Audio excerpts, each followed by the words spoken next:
प्रथम राम भेटी कैकेयी। ये श्री राम जी की महानता है। देखिए, कोई किसी को घर निकाला दे और उसके बाद में अगर वो व्यक्ति मिल जाए तो कोई साधारण इंसान तो नजरें भी नहीं मिलाएगा, नहीं।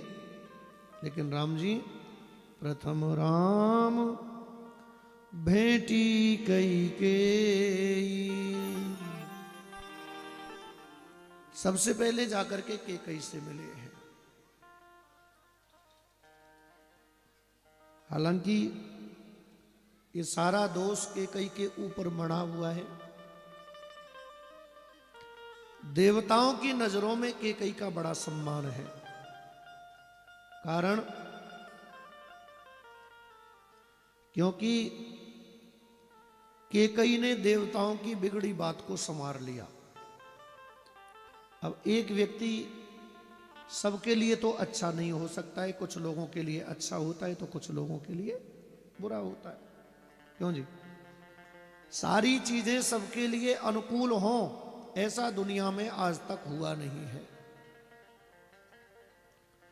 प्रतिकूलताएं तो परमात्मा को भी झेलनी पड़ी है, मानव समाज की या अन्य जीवों की बात तो अलग है। लेकिन प्रतिकूलताओं को अनुकूलता में बदल दे, वही तो सच्चा इंसान है, वही तो सच्चा मानव है। श्री राम जी जिनको देश निकाला दिया है कैकेयी ने, और सबसे पहले लाकर के वनवासियों के जैसे कपड़े दिए हैं, उसी कैकेयी से राम जी सबसे पहले जाकर के मिले हैं। क्यों?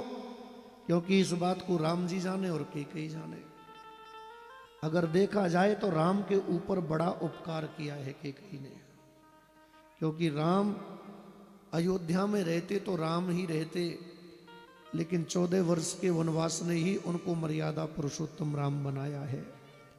कठिन समय में जिन्होंने मर्यादा को नहीं खोया, धैर्य को नहीं खोया, और हमारे जीवन में आने वाली जो कठिनाइयां होती हैं ना, वो कठिनाइयां हमें नाम भी दिलाती हैं, पद भी दिलाती हैं, प्रतिष्ठा भी दिलाती हैं, अगर समय अनुकूल हो तो, और हम उस संघर्ष से हारे नहीं तो। और अगर हार जाते तो फिर तो आप सब लोग जानते ही हो क्या मिलता है।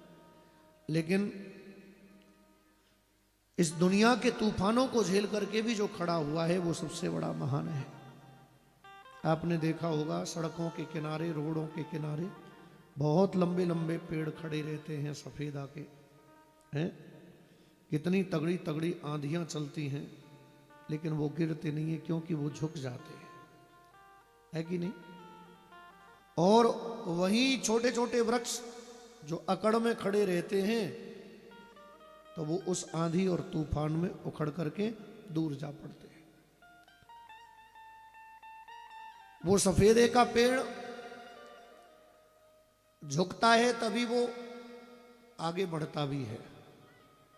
वो संकेत करता है इस समस्त समाज को कि भैया